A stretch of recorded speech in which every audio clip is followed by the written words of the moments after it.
Hello, you're watching World Talks on TVP World. My name is Sasha Farbach. Now, Europe faces a tense balancing act from the challenges of providing credible security guarantees for Ukraine to the complex role of Slovakia as a potential fifth column. Now, questions loom over whether Western powers can truly deter Russia and how history, politics, and economics shape some unexpected decisions. We'll also examine the contradictions between public diplomacy and private interests in the region. Joining us to unpack these issues is Dr. Philipp Köker, political scientist at Leibniz University Hannover and visiting professor for the political system of Germany and the EU at the University of Oldenburg. Thanks so much for joining us here on TVP World. Good morning. Good morning. Let's begin with this whole idea, the reality check, where we are with these security guarantees. What does that even mean? It's stalling for time with Russia. How really aligned is the United States with Europe, really for the protection of Kiev here? Yeah, I think these security guarantees have been floated for quite a while, but there's really only been proper movement or suggestions since the summit in Alaska, where Trump and Putin met and really united Europeans plus Canada in thinking about how we could move forward in a certain direction, how we could potentially end the conflict in Ukraine.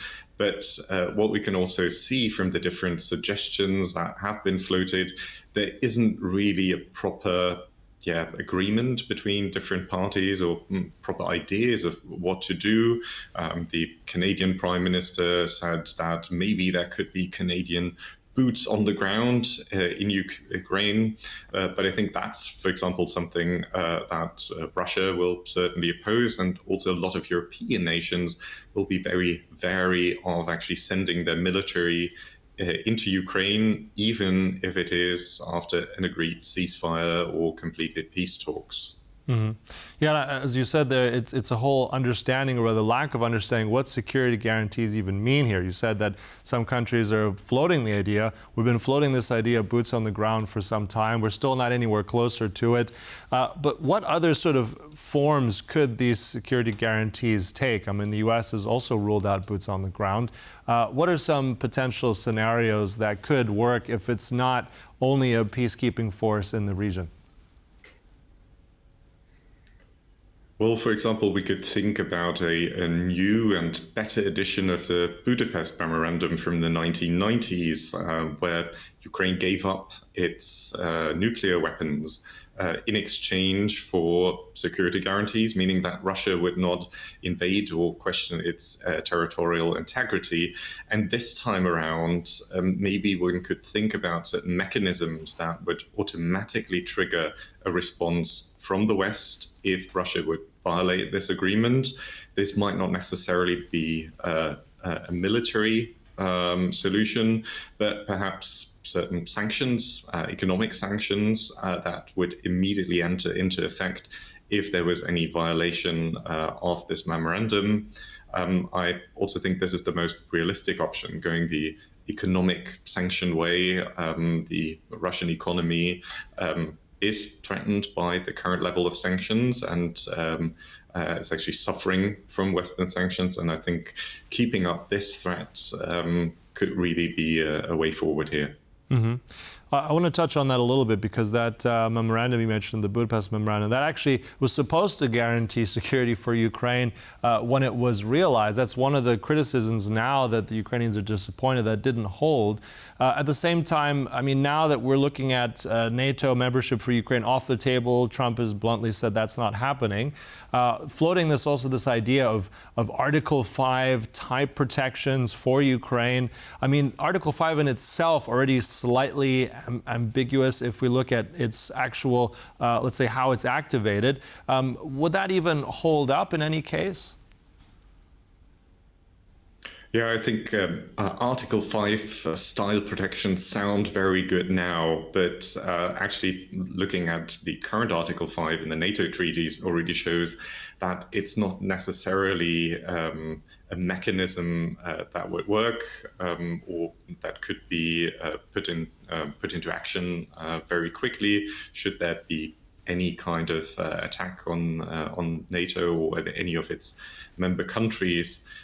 So I think here we will also have the difficulty in actually putting something into an international treaty that would then definitely trigger a response, however that might look like. Mm-hmm. Also, in this whole idea here, I want to focus a bit more on the wider region. Slovakia, sometimes called the fifth column. Prime Minister Fico, at the same time, very close to Putin, wanting to meet him as much as possible. Obviously, a close, warm relationship there. But how do they reconcile that? Slovakia as well, a country that suffered under the Soviet Union, the '68 invasion there. How do they reconcile that with the current modern, let's say, status of Slovakia in the European Union? That's a bit of a contradiction, isn't it? Yeah, it might look like a contradiction, and actually it reminds me very much of a policy that the controversial Prime Minister Vladimír Mečiar in Slovakia followed in the 90s when he was in office, saying that if they don't want us in the West, we will go to the East. So it's really this contradictory foreign policy stance is a game, I think, that Fico is playing. He wants to be seen with Putin, but this is rather to trigger any kind of European response and a favorable European response. We've seen in the past that whenever Robert Fico was in office, something that he really responded to was European money. Quite often he held out on certain key decisions until certain conditions were met, but in the end he always towed back to the European line, and I think this is also happening right now. Robert Fico is using both the war or the Russian war in Ukraine and his disagreements with Brussels as a way to extract concessions from the European Union, but also to distract from certain domestic issues. Since returning to power in the 2023 elections, he has really embarked on a process of consolidation of power that looks like it took a few pages out of the playbook of Viktor Orban or Law and Justice in Poland between 2015 and 2023 in for example, abolishing the Special Prosecutor's Office or the National Crime Agency, which were both investigating corruption charges against some of his closest allies. Also, Robert Fico and his government have tightened restrictions on the public broadcaster, restructured it so that you no longer have a lot of critical reporting. There's talks about introducing a foreign agents law for NGOs, similar to what we've seen in Russia or in Georgia.